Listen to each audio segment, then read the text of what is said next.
New York, 5e avenue. Un refuge doré pour l'un des hommes les plus riches de Chine, mais aussi l'un des plus recherchés par Pékin.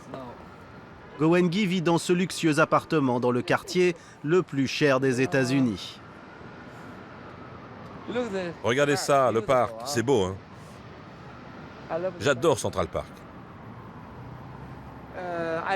J'ai acheté cet endroit 70 millions de dollars. Avec les taxes, 6 millions, les meubles, tout compris, ça représente 82 millions de dollars au total. Très très cher. Et chaque mois ici, il faut payer des charges, 66 000 dollars. J'ai acheté à cause de l'emplacement, mais aussi à cause des terrasses, c'est très beau. Et ici, c'est très dur d'avoir une terrasse. Go Wengi adore jouer les promoteurs immobiliers. C'est d'ailleurs dans ce domaine qu'il a fait fortune il y a 20 ans en Chine. En 1999, j'ai investi dans l'immobilier. J'ai acheté un terrain à Pékin sur le futur site olympique. J'ai payé 15 € le mètre carré. Et quand en 2001 la Chine a obtenu les JO, le prix a augmenté de plus de 1000 fois. Alors ils sont devenus jaloux de moi. Le maire adjoint, il voulait sa part. J'ai dit non. J'ai refusé. Ils m'ont envoyé en prison. Tous les jours, ils me torturaient, mais j'ai tenu. Ils m'ont renvoyé chez moi, ils m'ont accusé d'être un criminel et ils ont pris mon terrain. Ils veulent m'attraper, ils veulent me tuer, m'enfermer. Alors j'ai fui. Je suis allé à Hong Kong, à Londres, et puis ici, à New York. Rien ne peut me faire lâcher.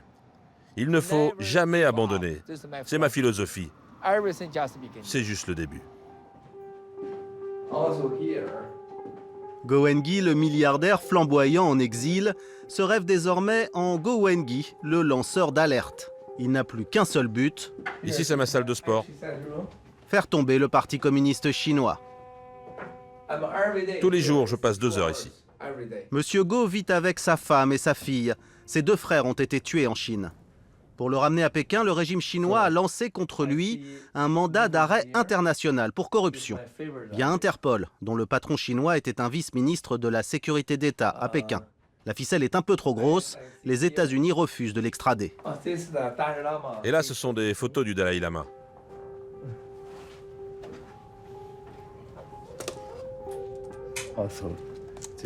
Voilà, c'est le Dalai Lama. Je l'ai rencontré plusieurs fois. Il a signé, il me l'a donné. Sa sainteté est un homme très bon. Ah, j'étais très gros à l'époque. Hein. J'ai perdu 7 kilos depuis. Et puis, j'ai du sang tibétain, hein. Il me connaît. Il sait que je connais le Tibet. Et je veux vraiment que le Tibet soit libre.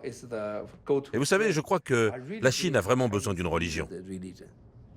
Ces photos avec le Dalai Lama, ennemi juré du Parti communiste, une ultime provocation pour cet homme qui vit 24 heures sur 24 sous protection. Ouais, vous savez, j'ai beaucoup de voitures blindées, hein, comme celle-ci en Grande-Bretagne, ici. Les fenêtres sont blindées? Oui, c'est blindé. Hein. Regardez, tout ça, c'est par balle. Ils veulent me tuer. Ça ne fait pas de doute. Hein. Je n'ai pas seulement eux, j'ai beaucoup de gardes du corps. J'ai un niveau de sécurité ici, un autre plus loin pour me protéger. Je fais attention. Je sais, mais j'ai pas vraiment peur. Si vous avez peur et si vous reculez, eh bien le Parti communiste va gagner. Go Wengi se rend tous les jours dans ses bureaux dans les beaux quartiers de Manhattan. Un investissement de 100 millions de dollars pour financer la Rule of Law Foundation, la fondation de l'état de droit en français. Première mission de la fondation, défendre ses semblables, les milliardaires chinois désormais dans le collimateur de Pékin. Le cœur de sa fondation, c'est ce studio situé dans les sous-sols du bâtiment. C'est là qu'il enregistre ses vidéos, suivies sur les réseaux sociaux, selon lui par des millions d'opposants au régime chinois. Chaque jour, je leur dis que je suis en sécurité d'abord, et puis je leur parle de ce qui se passe. Parfois, je leur parle de Hong Kong. Les gens aiment bien que je leur parle de ces manifestations qui secouent Hong Kong régulièrement. Et puis je parle bien sûr des milliardaires disparus. On en a dénombré des centaines, peut-être 500 milliardaires et célébrités qui ont disparu. Il y a eu le patron d'Interpol, disparu. La plus grande actrice chinoise, Fan Bingbing, disparue. Le patron de Hainan Airlines, Wang Jian, lui aussi il a disparu. Ou encore le gouverneur de Macao, qui se serait suicidé en sautant d'un immeuble. Alors les 3-4 dernières années, il y a près d'1 millier de personnes, des gens importants, qui ont sauté d'un immeuble. Soi-disant, ils étaient dépressifs. C'est n'importe quoi. Chacune de ces vidéos est l'occasion de dénoncer la corruption au sein du parti et d'exposer ses ennemis au sein du gouvernement. Je vais vous parler de quelque chose. Vous savez combien d'agences la Banque de Chine possède aux États-Unis? Allez chercher sur Internet. Je vais vous dire un secret. Je vais vous parler de la Banque de Chine qui a ouvert une agence à Los Angeles. Vous savez pourquoi? C'est juste pour blanchir de l'argent. Si vous regardez sur Internet, vous allez comprendre. Go Wengi a ainsi posté des centaines de vidéos ces derniers mois sur plusieurs plateformes Internet. Chers amis, on fait une pause. Allez, je vais faire une prière pour vous. Il lui faudra un peu plus qu'une prière pour échapper à la police chinoise. Go Wengi a demandé l'asile politique aux États-Unis. Ses avoirs en Chine et à Hong Kong ont été saisis, ses comptes en banque gelés. Il lui reste visiblement de quoi vivre, mais il estime que Pékin lui a volé 70 milliards de dollars.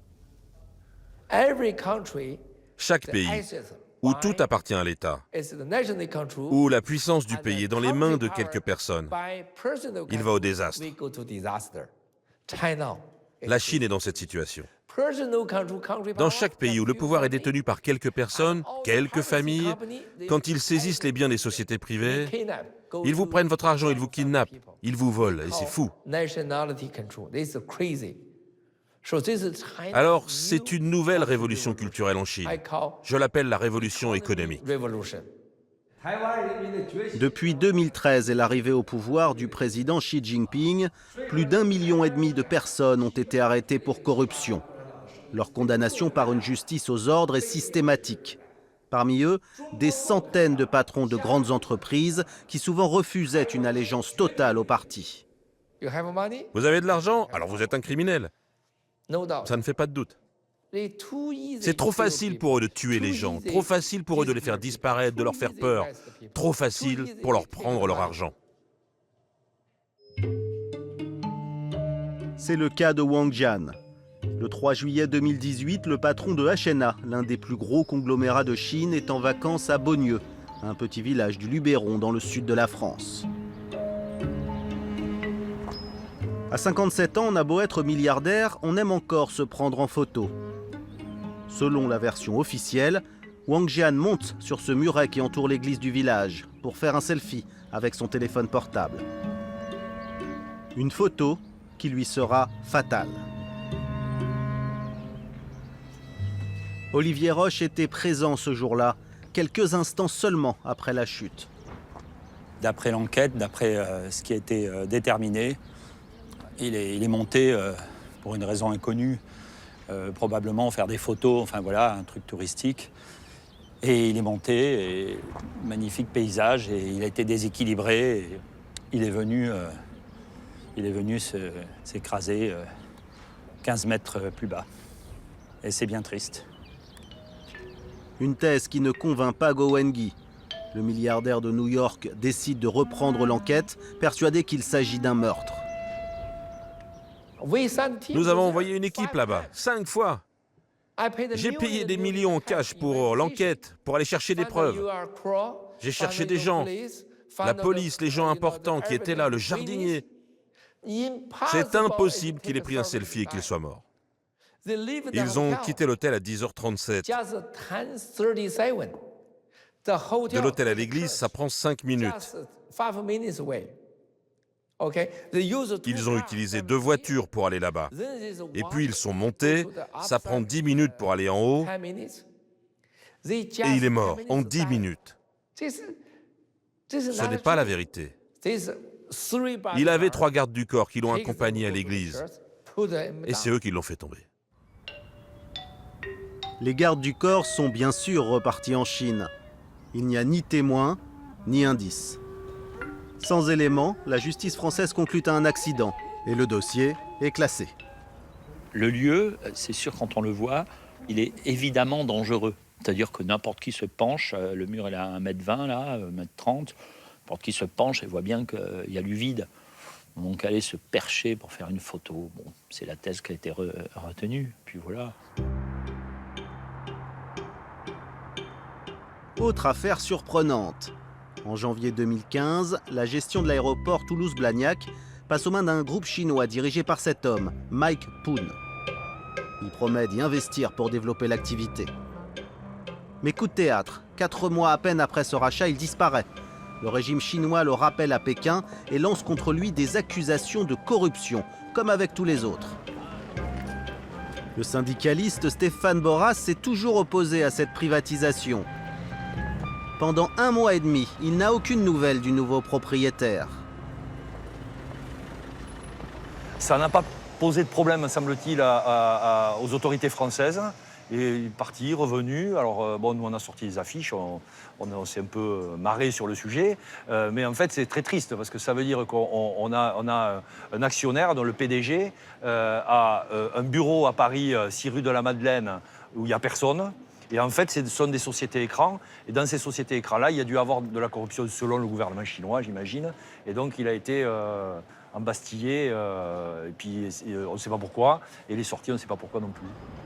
Mike Poon revient aux affaires, mais pas pour très longtemps.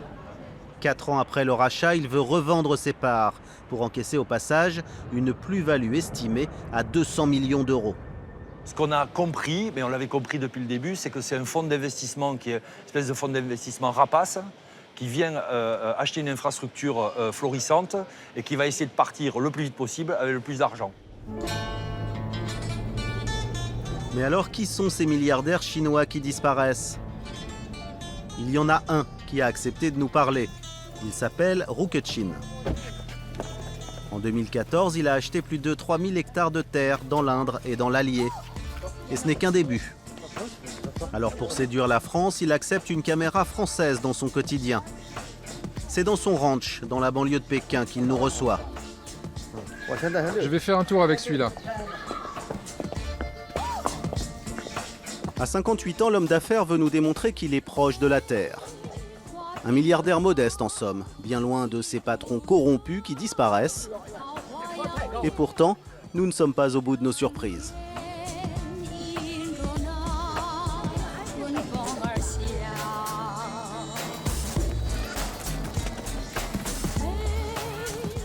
J'ai 10-15 chevaux comme celui-là en Chine. J'en ai d'autres en France, ils sont de la même couleur, mais je les trouve plus grands et plus beaux. L'équitation, ce n'est pas un sport pour moi. C'est une façon d'affûter mon esprit et ma personnalité. J'aime pas trop jouer aux cartes ou au golf, j'aime pas le karaoké non plus. C'est trop tranquille pour moi. Je préfère la lutte et monter à cheval. Ça me correspond davantage parce que j'ai un caractère très fort. Alors c'est plus dans ma personnalité. C'est une habitude de famille. On adore monter à cheval. Dès qu'on a un peu de temps libre, alors on vient ici. C'est très agréable.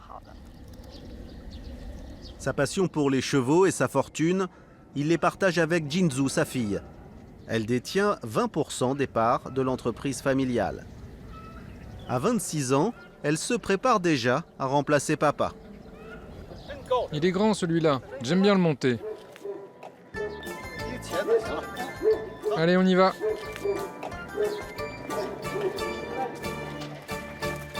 Montre-leur cet endroit. L'autre jardin secret de Monsieur Roux, c'est son potager. Une dizaine de serres où il fait pousser des légumes bio.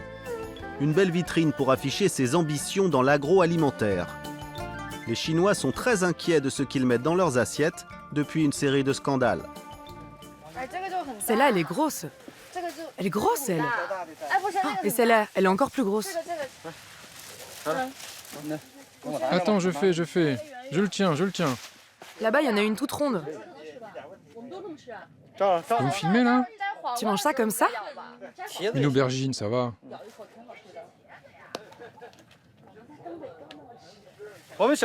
On mange des aubergines crues comme ça depuis que je suis tout petit. C'est très bon.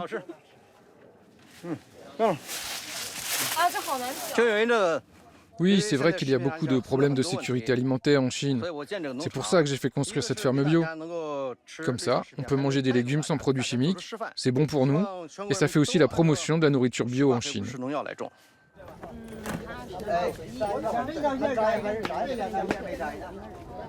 La fortune personnelle de Ru Keqing est estimée à 1,5 milliard de dollars, faisant de lui l'un des 300 hommes les plus riches de Chine.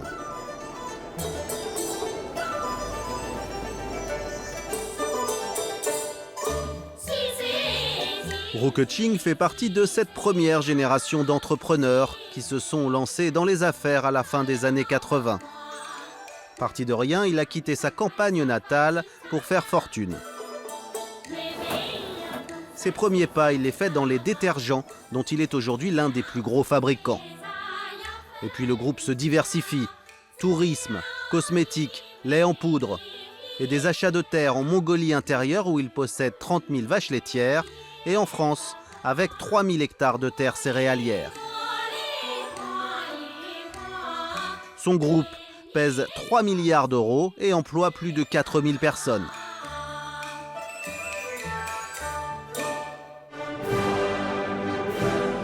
Un succès qu'il doit aussi à ses amitiés politiques, tissées depuis 30 ans. Ru Keqing est un membre très actif du Parti communiste chinois.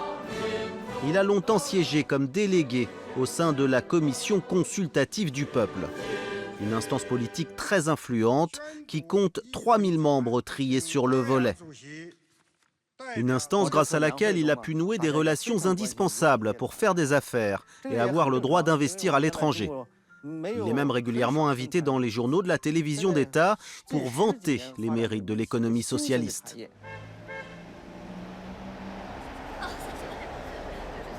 Toujours dans un souci de transparence, M. Ru nous ouvre les portes de son entreprise. C'est lui qui mène les débats.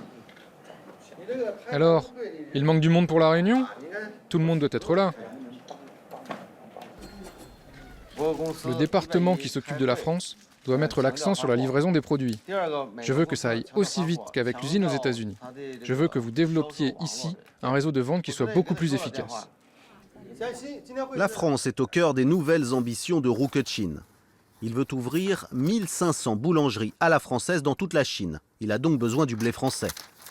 Pour cela, il suit bien entendu la doctrine du parti fondée sur le principe gagnant-gagnant.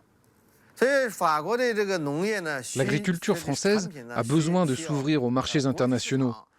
Et la tradition française du pain devrait être connue dans le monde entier. Actuellement, en Chine, nous avons un problème de sécurité alimentaire en raison d'une part du manque de terre par rapport à la population et d'autre part en raison de la pollution des sols. Nous pensons pouvoir résoudre ce problème en important du blé français. Un projet qu'il place sous les bons auspices de l'ancien président Deng Xiaoping, dont la statue en or massif trône ostensiblement sur son bureau. Ses affaires, il les gère aussi en famille. À l'occasion de la fête des pères, il retrouve pour un petit déjeuner ses parents, sa femme et sa fille. Au menu du pain et des viennoiseries françaises, forcément. Très vite, le repas se transforme en réunion de travail autour de l'ouverture d'une nouvelle boulangerie en plein Pékin. C'est sa fille qui s'en occupe et elle apprend le français depuis 2 ans. J'ai vu un endroit pas mal dans le quartier de Nanjan. Il y a pas mal de choix là-bas. Pour l'instant, il n'y a que des fast-food ou des restaurants qui servent du poulet frit. Mais les Pékinois, ils aiment bien les fast-food. Ce sont des franchisés. Ils me demandent 25 000 € pour récupérer le bail. Je trouve que c'est quand même très cher, mais on peut récupérer une partie de leur matériel. C'est quoi le nom? Ça s'appelle Dico. Et ils font quoi, tu dis? C'est un peu comme McDonald's. Les hommes d'affaires chinois comme moi ont une vie très particulière. Nous travaillons 7 jours sur 7, et parfois aussi la nuit. Il y a beaucoup de choses à faire, et surtout depuis que j'ai investi aux États-Unis et en France, je dois tenir compte du décalage horaire pour parler à mes équipes. Et souvent, la nuit, je dois lire leurs rapports, parfois jusqu'à 2h30 du matin.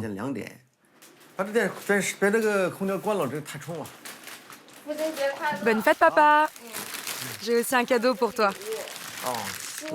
C'est un peigne. Tu poses pour la caméra, là? C'est en train de filmer? Ah, c'est très beau. C'est la, comment on dit, chose pour le cerveau. Ouais, c'est un peigne. Comment on dit? Un peigne, symbole d'amour en Chine.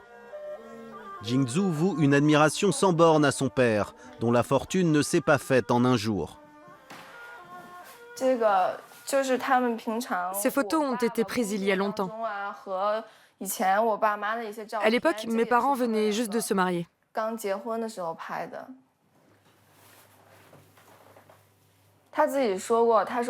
Regardez, chaque photo reflète un moment de sa carrière avec des expressions différentes sur son visage. On voit ses émotions. Comme celle-ci. À l'époque, il était encore au début de sa carrière. Il avait l'air bien, serein. À l'époque de celle-là, il traversait des moments difficiles. Beaucoup de pression. Vous pouvez voir qu'il était stressé sur son visage. Il n'était pas bien.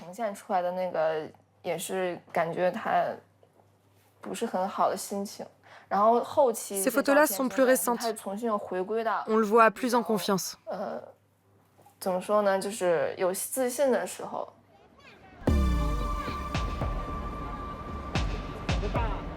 Et en ce moment, Monsieur Roux affiche un visage confiant. À Shanghai, au Salon international de la boulangerie, il a invité une importante coopérative française. Il doit négocier avec elle la transformation de son blé français en farine française. Nous sommes les premiers Chinois à investir dans l'agriculture française. On le fait pour fournir nos boulangeries qu'on a appelées chez Blandine. Nous avons acheté 8 fermes en France. Nous voulons y faire pousser du blé français, du blé original, qui va servir à faire du pain. Nous voulons aussi fabriquer la farine en France et importer toutes les techniques françaises, y compris les chefs et les boulangers qui vont venir de France pour travailler ici, dans nos boulangeries, en Chine.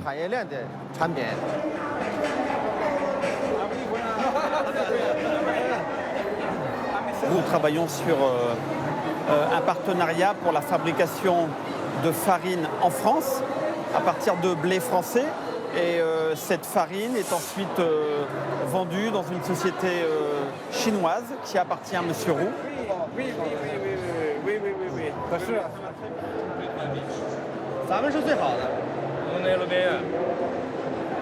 Ça ne m'étonne pas. Ça, c'est la deuxième poignée de main entre Trump et Macron.